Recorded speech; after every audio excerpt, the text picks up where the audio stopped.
Capres Ganjar Pranowo kasih syarat ke Prabowo Subianto dan Anies Baswedan apabila mau berkoalisi dengannya di putaran kedua Pilpres 2024. Syarat tersebut diungkapkan Ganjar Pranowo usai ditanya rencana soal putaran kedua Pilpres 2024 seperti dikutip dari tribunnews.com pada Kamis 18 Januari.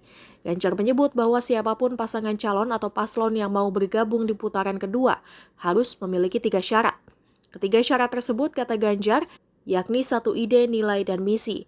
Apabila 3 syarat tersebut terpenuhi, tidak menutup kemungkinan ia akan jalan bersama di putaran kedua Pilpres.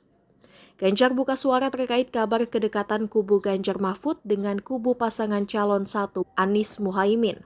Capres nomor urut 2 itu menampik hal tersebut. Mantan Gubernur Jawa Tengah itu justru mengaku tidak hanya menjalin komunikasi dengan satu kubu. Kata Ganjar, pihaknya juga berkomunikasi dengan kubu paslon nomor urut 2 Prabowo Gibran. Diketahui hubungan antara koalisi dari pasangan calon presiden dan calon wakil presiden nomor urut 1, Anies Baswedan Muhaimin Iskandar dengan pasangan calon presiden dan calon wakil presiden nomor urut 3, Ganjar Pranowo Mahfud MD kian mesra. Momen itu terjadi belakangan ini usai penampilan di debat Capres yang digelar oleh KPU RI pada 7 Januari lalu, di mana Ketua DPP PDIP Puan Maharani tampak salaman dan berbincang santai dengan Anies Baswedan dan Muhaimin Iskandar setelah debat Capres berlangsung. Ditunjukkan masyarakat Jogja ternyata, karena beliau dari sana ya. Dan di sanalah kemudian beliau meyakini bahwa ternyata masyarakat Jogja itu kreatif. Dia mempertahankan budaya tapi tidak pernah meninggalkan kemodernan dengan kearifan yang dimiliki. Maka belajarnya tinggi. Dan beliau anak seorang kopral. Tapi kalau sama bapak saya lebih tinggi bapak saya. Dia tuliskan di dinding itu bagus. Siapapun bisa menjadi seorang bapak. Jadi artinya sebenarnya siapapun bisa menjadi apapun.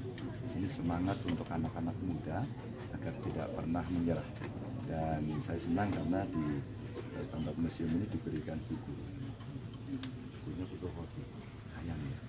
Kalau ini bisa kita cetak banyak di sini, maka orang yang datang ke sini bisa membeli buku ini atau dijadikan giveaway kalau ditiketin. Nah, kondisinya tentu tidak seperti itu. Dan tradisi membaca buku dan buku jadikan giveaway menurut saya menarik. Terima kasih. Diberikan dan ada banyak semangat luar biasa. Tadi saya capture satu-satu foto-foto. Adakah dokter yang berpihak pada rakyat? Itu menarik. Jadi gemanya saya kira sampai hari ini bisa kita rasakan dan ini mungkin menginspirasi dokter-dokter yang lain.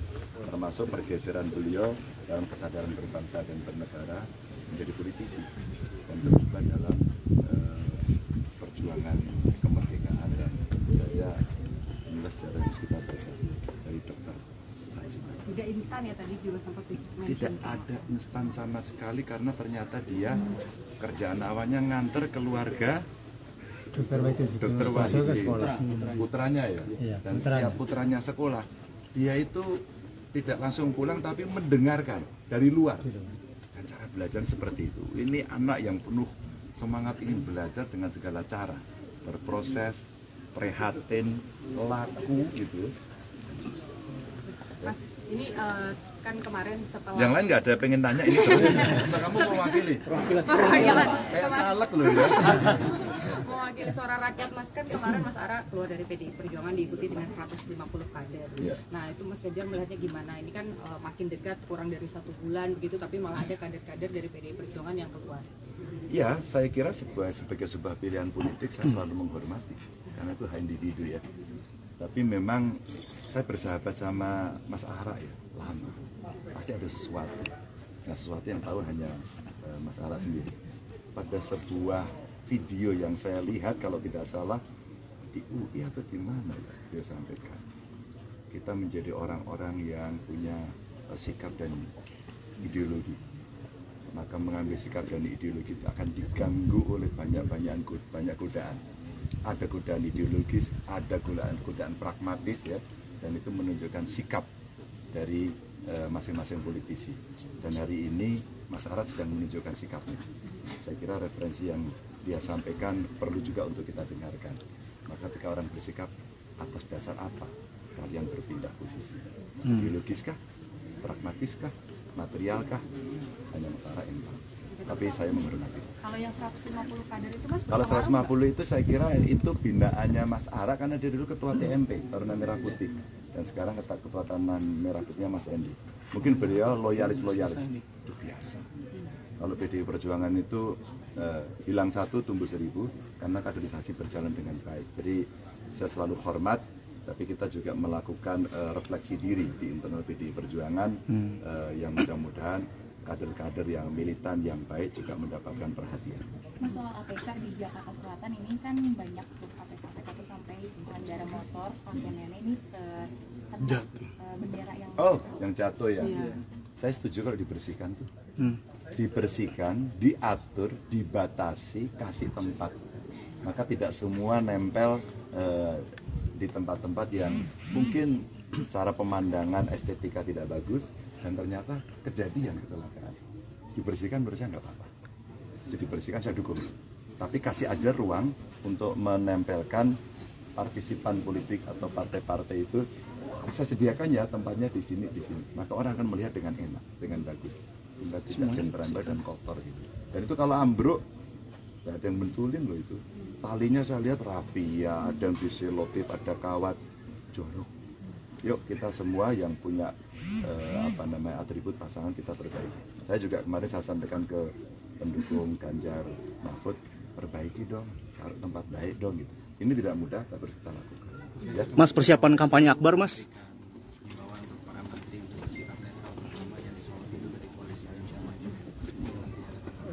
Iya, menurut saya kalau memang menterinya anggota partai katakan, ya ada aturannya, cuti, ya, terus kemudian bisa terlibat. Tapi kalau tidak, ya tidak. Maka saya katakan biasanya klaim menggunakan kesempatan ini akan terjadi. Itulah kenapa sebaiknya cuti atau mundur. Mundur itu pilihan yang paling bagus, karena itu akan menjadi fair. Nah, karena kemarin ketentuannya tidak mundur, maka kita akan memasuki situasi yang penuh risiko. Rasanya ketentuan tidak harus mundur itu sedang diambil sebuah risiko, dan risiko itu sedang terjadi. Akhirnya klaim-klaim terjadi dan nanti makna pemilu yang luber jurdil pasti akan menjadi pertanyaan. Kualitas demokrasi pasti akan mundur. Masih ada waktu, saya sarankan mundur. Termasuk akhirnya Mas Gibran kan kemarin diprotes sama PDIP Solo karena banyak aturan yang kemudian akhirnya jadi terbengkalai. Karena itu kalau konsekuensi tidak mundur, risikonya diambil. Mas, persiapan kampanye Akbar di Bandung sama Sidoarjo, Mas ikut yang mana nih, Mas? Udah disiapkan jadwalnya. Tunggu saatnya. Ada waktunya. Siap, Agus.